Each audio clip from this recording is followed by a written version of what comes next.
Yo, I guess this is a situation. The voice might drag a little bit in the beginning of the video for a little bit because this is an old PC with new technology. People's like, step your game up. Make a donation then, chump.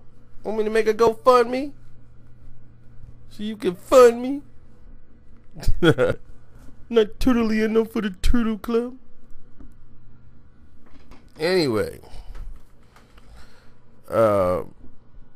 A lot of people have a misunderstanding about the old times.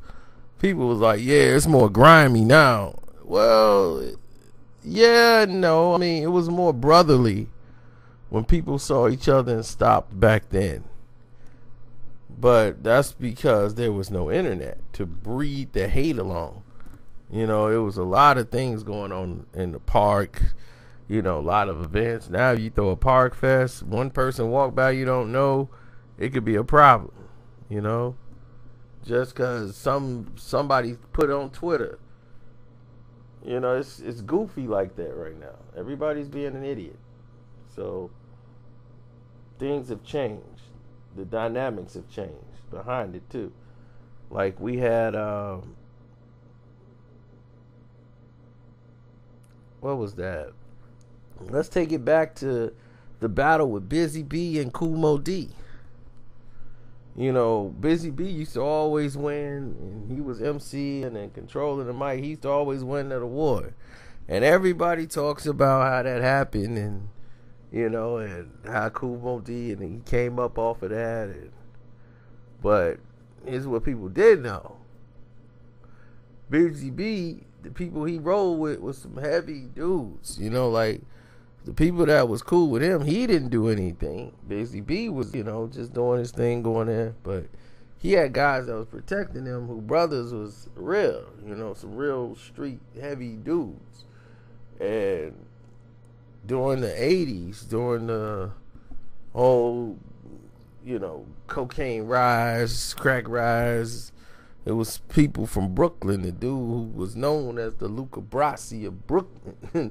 You know, they was talking about getting back at some of these rappers who were talking real fly, like Moe Dee. And, you know, word is that they rolled up on Kool Moe Dee, and Moe Dee had to basically get security, you know, get some of his crew, people from his hood, and he didn't go too many places. You know, they called him parking lot pimping and took a rope off his neck. You know, and a lot of rappers in Brooklyn were being robbed back in the 80s, you know. So a lot of this stuff you didn't know because there was no internet.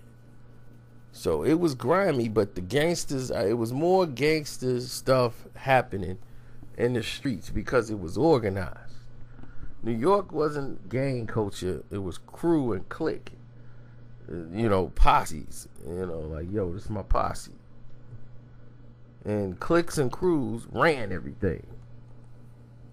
Whatever your clique name was, it was organized. It had structure.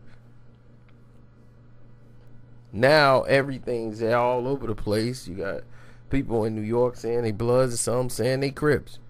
Never even been to LA. It's a lot of people just, it's just so much anarchy that everybody's basically for self.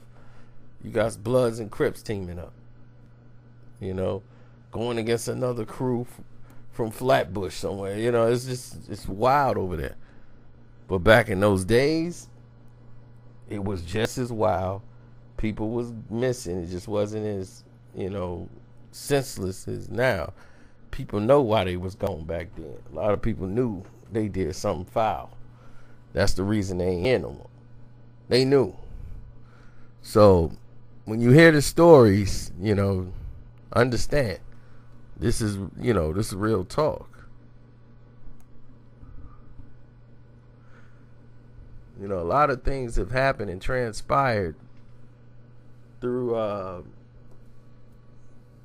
entertainment, through music, and a lot of record producers got robbed too.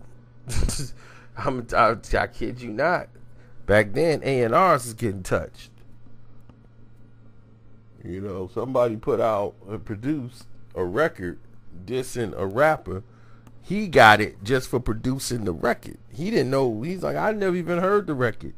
He got stripped down and beat in the hallway.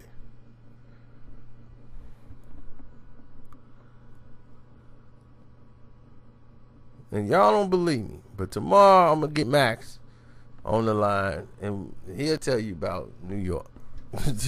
He'll tell you about what it's like. And he'll tell you about their favorite punishment on what they like to do to certain people, period.